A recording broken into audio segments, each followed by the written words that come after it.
This is where I live. I'm a housewife. My name is Ellen Jones. That Tuesday in July started out just like any other day the past few months. There was no warning it was to be the most terrifying day of my life. I remember thinking how tired I felt. Even the housework seemed drudgery and so meaningless with George confined to his bed. No one to see or care even. And then I got scared because I knew I was beginning to feel sorry for myself. George was the one who was ill, and he needed all of my thoughts and attention, and above all, my cheerfulness. I tried not to think about us, about George, how he'd changed. I told myself it was just my imagination, that things would be different when he was well and strong again. Then I thought I heard him call.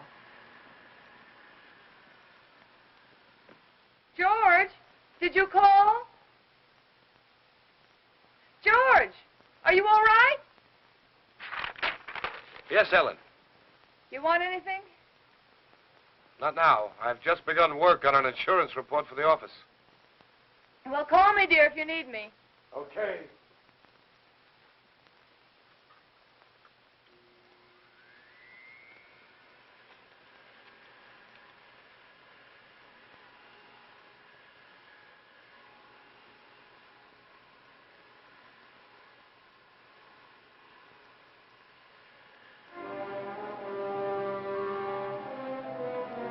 Somehow I had an odd feeling. There was something about George's voice. I found myself thinking about the first time we'd met. How different he was in those days. I remember I was sitting in Dr. Graham's office. We were talking. I played one game of checkers and 2 games of rummy, and I'd written letters to a wife, a mother, and a sweetheart, and I listened for a half an hour to a homesick young ensign from Texas. He was awful cute. Now, what else can I do to help boost the morale around here, huh? You could go out to dinner with me. We'd get about halfway through the soup, and you'd get a call from the hospital. You're right. Mm-hmm. I guess my courting will have to wait till after the hostilities. There's a compound fracture down the hall who's waiting to see me, but I'll be tied up for a while. Oh? They tell me he's feeling blue. You see, his wife's expecting a baby in a minute. And I think he could stand some cheering up. It's practically done. See you later, Ranney. Oh, I'm sorry. They told me I could find Dr. Grahame in here. You ought to be along any minute. Why don't you come on in? Sure, thank you. Are you a patient here, sir? In a naval hospital? No. I'm just a friend of the doc's. Flew in last night with the ferry command. The only thing wrong with me is a double-barrel hangover. Too bad. Dr. Grahame will be detained, so I'm taking you for an airing. And maybe he doesn't want to go for an airing. He doesn't. There's nothing a woman likes better than shoving a man around.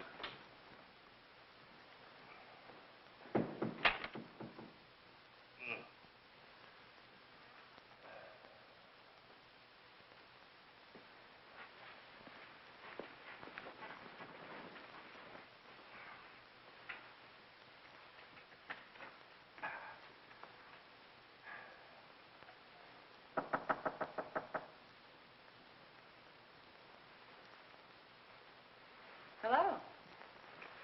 Hey. Who are you? I'm Ellen Brown. Doesn't suit you at all. It's much too plain. Oh, I'm sorry. I'd tell my parents about it, but they're still back in Kansas City. Now, what can I do for you, young man? I can think of a lot of things. Oh? Well, shall we begin with a game of cards? Well, I could read the newspaper to you. I could write a letter for you. I know.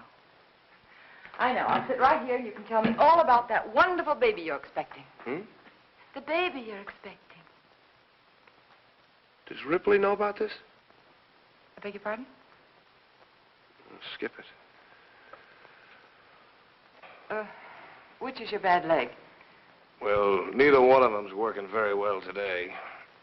Oh, my head.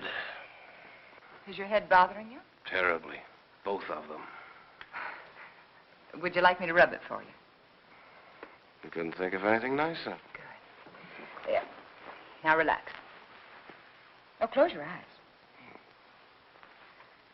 Now just think of something pleasant. Pretty soon you'll be going home to your wife. Won't that be wonderful? Think what she looks like. How pretty she is. Lovely. Beautiful blue eyes. Short nose. Soft brown hair. And lovely, kissable lips. Well, there's nothing wrong with your morale, young man. I'll recommend to the doctor that you be sent home to your wife immediately. Say, wait a minute. Wait, you're all dressed. Naturally. Well, George.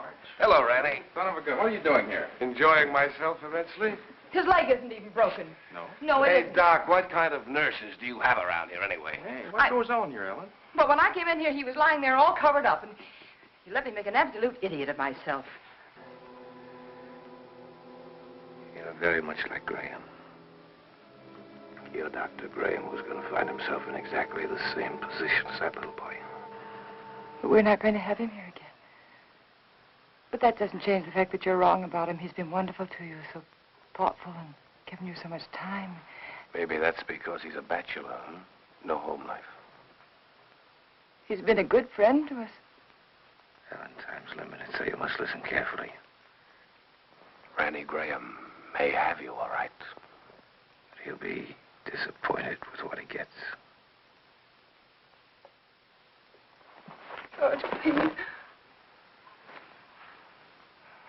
George, I can't let you talk this way anymore. I'll fill this up.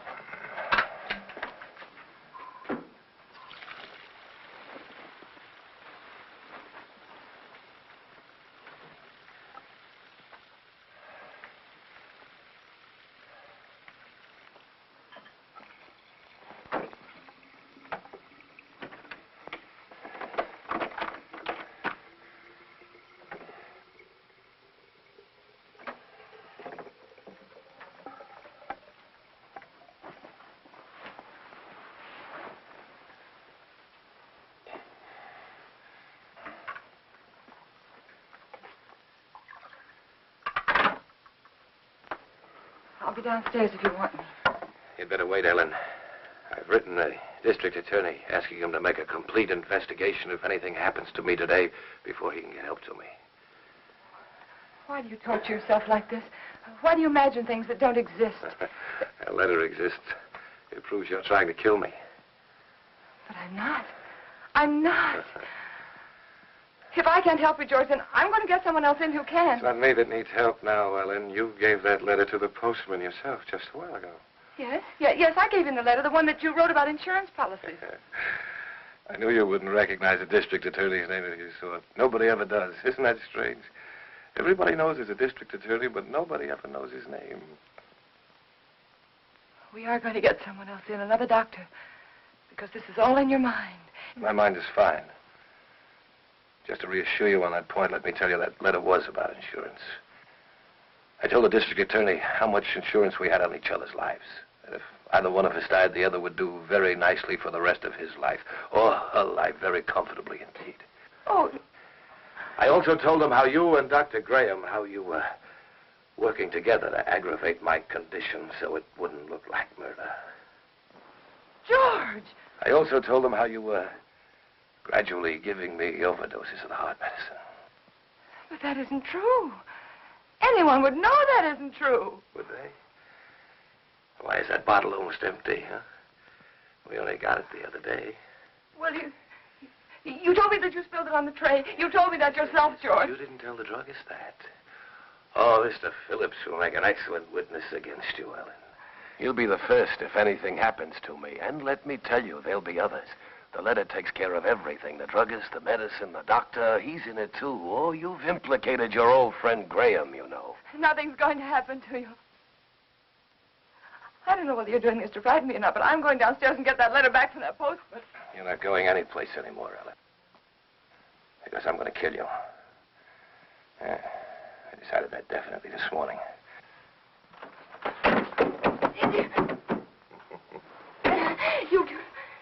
You couldn't mean this, George. You couldn't. George, you know I wouldn't hurt anybody. Anybody, much less you. George, think. It's me. It's Ellen. It's Ellen. But you did want to be rid of me. It was in your mind. That's why you feel so guilty, isn't it? No. The letter will take care of Graham. I'll take care of you myself. I'll make it look like self-defense. Please don't. There are just too many things against you, Ellen. You used to say that you were lonesome until you met me. George. George, you love me. I loved you, George. And since I've been sick, since he's been coming to the house, you've hated the sight of me. No, I haven't.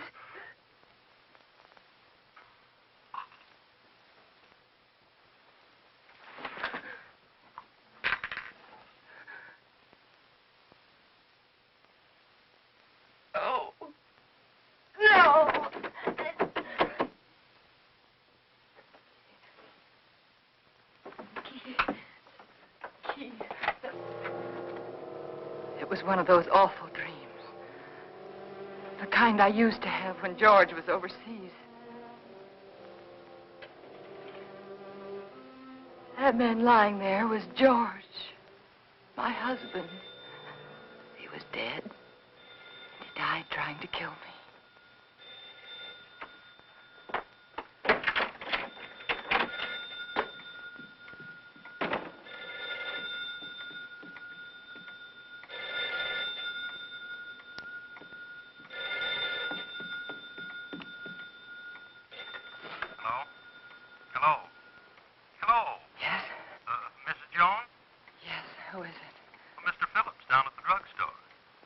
What is it that you want, Mr. Phillips? Why, it's about that heart medicine you want refilled. Yes? Can't refill it without another prescription. I see. We'll just let it go. Let it go? That is, until I talk with Dr. Graham. Oh. By the way, Mrs. Jones, according to my records, you got that prescription filled just the other day. But my husband knocked that bottle over on the tray and spilled it. Oh? You didn't tell me that when you called before. But that's what happened. I promise you that's what happened, Mr. Phillips. All right, Mrs. Jones. You don't have to promise anything. I didn't tell you before because I didn't think it was necessary. Well, it wasn't. Look here, Mrs. Jones, I didn't... George said that Mr. Phillips would be a witness against me. I just thought it was such a witness. You got that prescription filled. I'd warn you, that's all. I'll see that you get another prescription. Yes, you just get in touch with Dr. Graham. Why didn't I tell him about George?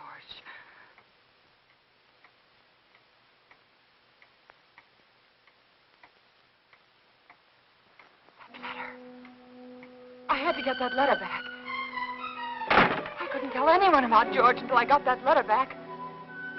I could feel the woman next door watching me. Maybe she'd be a witness against me, too.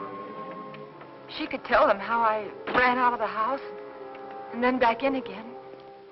How strangely I was acting. It wouldn't matter what she thought if I could only get that letter back.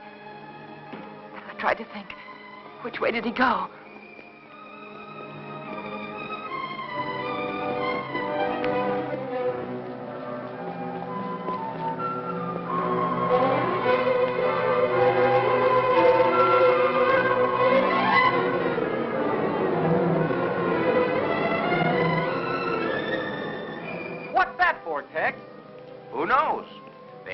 Everything we can put in it. Yeah, but what'll it do? Who cares? Pardon me. Can you tell me, did the postman go by here yet? The postman? Yeah. Yeah, old Oddball plowed his way through here a little while ago. Oh, which way did he go, do you know? That way. Oh, thanks. Yeah, up that way towards Merritt Street. You know. Yeah, I know.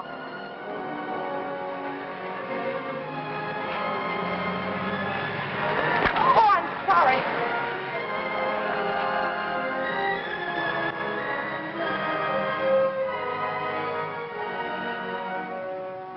That's right. You know, every time I go home at night, I always tell my wife, Laura, if it wasn't for that pension plan of you, I just never get up. I just drop. Remember now, you could call me anytime you need me, even if you just think you need me. Oh, thanks. I don't know what I'd do sometimes if I didn't remember that. Goodbye. Goodbye. You're doing fine. Thanks.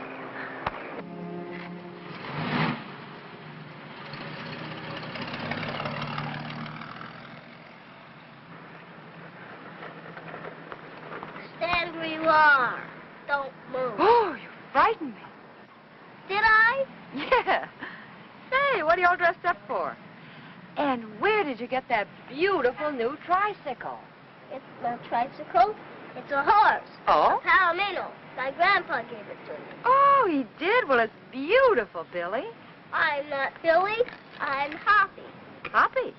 Now, who's Hoppy? Don't you know who Hoppy is? No, I'm afraid I Don't don't. you have television? What? Don't you have television? No. Want to see mine? Sure. Look inside. Well, look at that. See? Hoppy's there, too.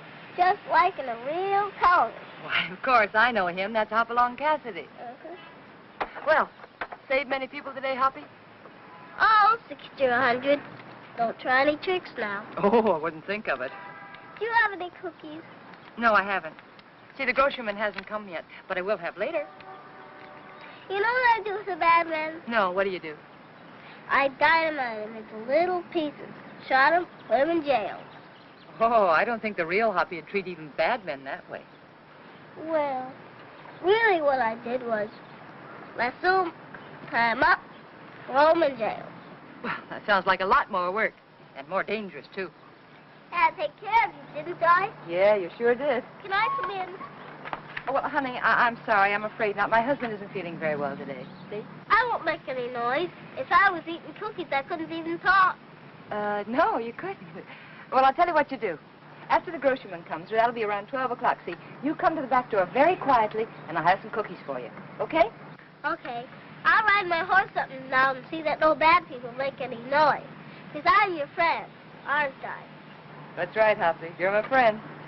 Boop, boop. I'm an engine, I'm an engine. I'm going to beat that car at the crossing. Boop, boop, boop, boop. Boop, boop, boop, boop.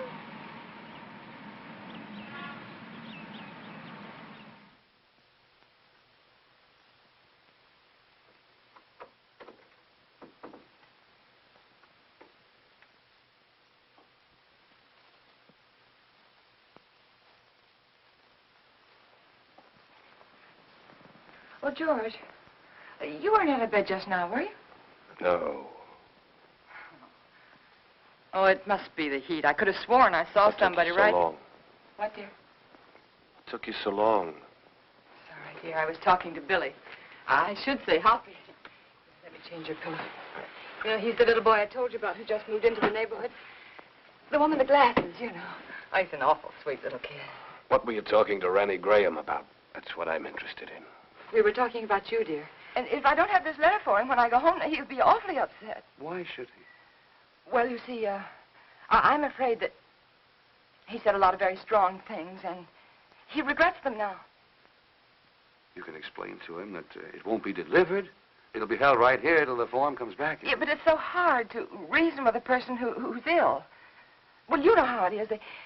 They exaggerate the importance of everything. What with his heart condition, I wouldn't want to take a chance. Really, I must have the letter for him when I go home now. I must. Mrs. Jones, I think I can take a chance. I'll let you fill out the form for your husband. That's very nice. On one condition. I, of course, must make sure the contents of the letter. What do you mean? It'll be strictly confidential, but of course the letter must be opened and read. Open the letter? Yes, to make sure that it is the letter to the district attorney, as you say. No, you can't. I beg your pardon. I won't have anyone prying into my husband's mail. Prying? I want that letter back, do you understand? Unopened. Jones, I was about to tell you, if you'd let me finish, that I would call your husband for you. Explain the situation reasonably and ask his permission for you to open the letter, not me. I'm sorry. I'm very sorry. I didn't mean to say that. But you don't seem to understand. No, I don't understand, Mrs. Jones. And I have no alternative but to send the letter on through the distributing room. Good day.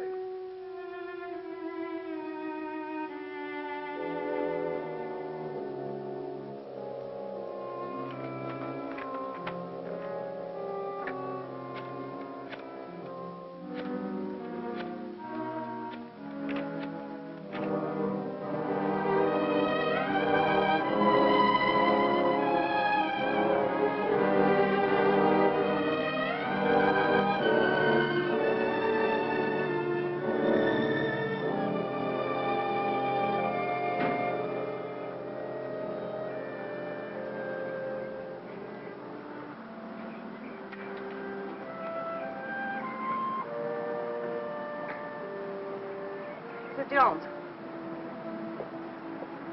Mrs. Jones. I don't want to intrude, but I couldn't help noticing you all day long.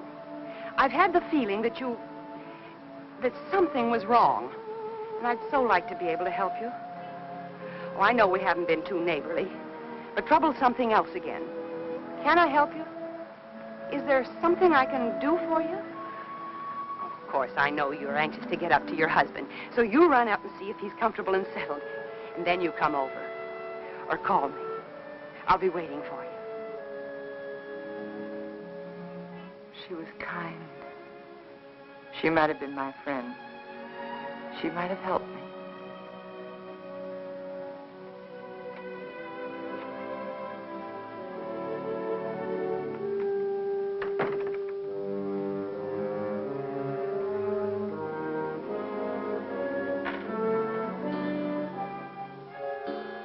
And then I remembered Rand.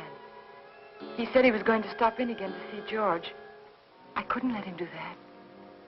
He mustn't come here again. Ever.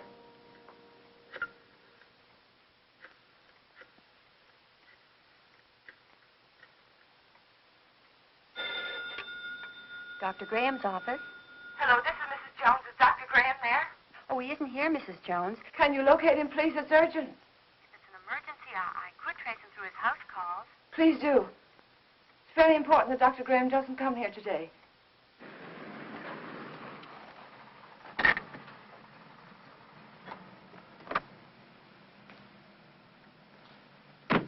Now, I hope you understand. Of course. I'll do my best. Goodbye. Bye.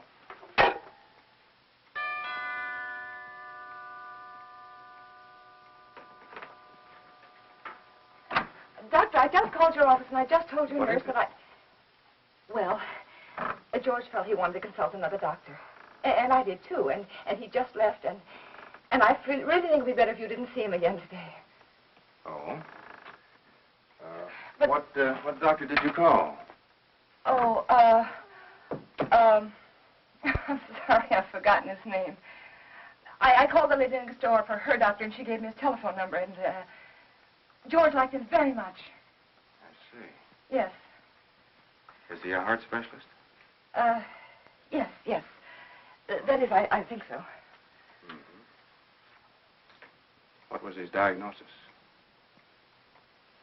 I don't know. But really, George is feeling much better. I'll call you tomorrow. Now, wait a minute. What's happened, really? Well, you see, after... No, please don't, please. Don't go up there. It's better for everyone if you just don't go up there.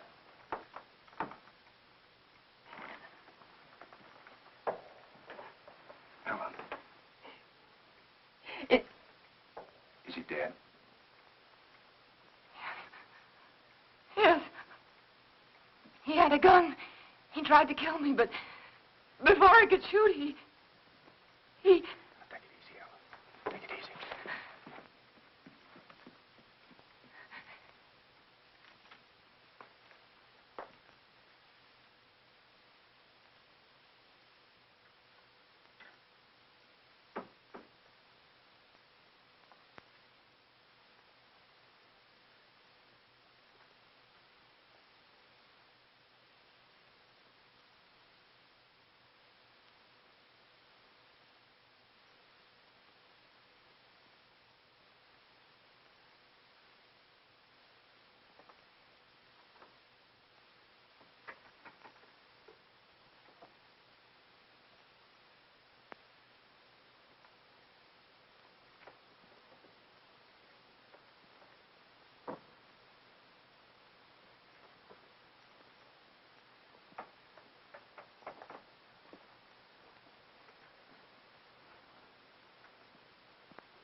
And so I took the gun out of his hand, and I hid it. I had to. It looked as though he died protecting himself from me. All right, Helen, but why didn't you want me here? I don't know how to tell you.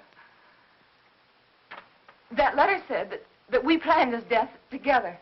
That you told me to aggravate his condition, to give him overdoses of his heart medicine. And if they come here and find you here, they'll think it's true, just like George said. Helen, his mind was going. I tried to tell you this morning. He wasn't responsible. They won't believe me. How could they?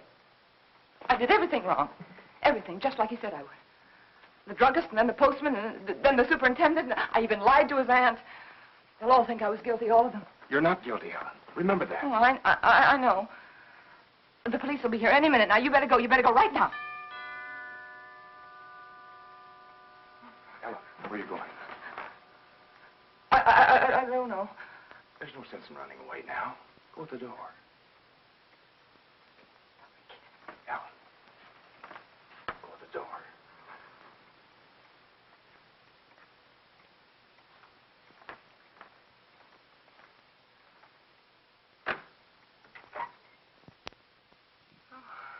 Hello, Miss Jones. I got a letter for you this afternoon. I didn't put it in the slot because, well, I guess I should feel kind of funny coming here like this after what happened between you and me this noon. But it's all right. I understand. Here's the letter you gave me to mail this morning. What? Surprised I didn't realize it at first, a thick letter like that and only one stamp. Those public officials like the district attorney won't accept postage due mail, you know. Insufficient postage? Yeah, the other end just won't pay the postage in these cases, and we have to return them to the senders. How do you like that? Not enough postage, and we have to deliver them twice. Yes. Crazy business. You know, some folks might think I'm stingy. I know these extra stamps cost only just a few cents, but yes, I if I understand. multiply you by everybody else. Yes, I understand. And thanks again for the letter, Mr. Carson. Oh, that's all right. Goodbye. And thanks again, Mr. Carson, for bringing the... Welcome.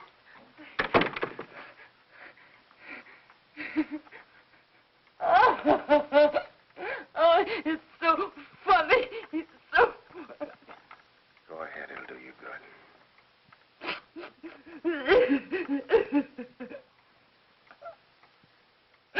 You know, I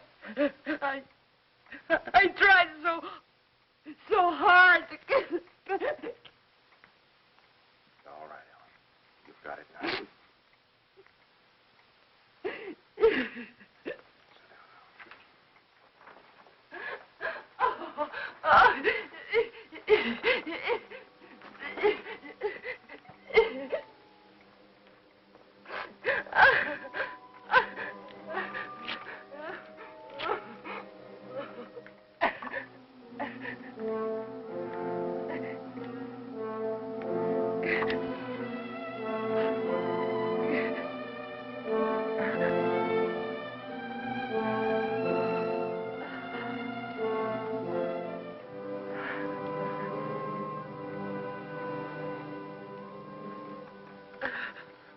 And then I knew what people meant when they said their heart was broken. All that was left of George and me and our marriage was that little pile of ashes. I knew that somewhere, somehow, I'd have to begin to live again. But right then, all I could do was pray to lose that one day. That one terrifying day.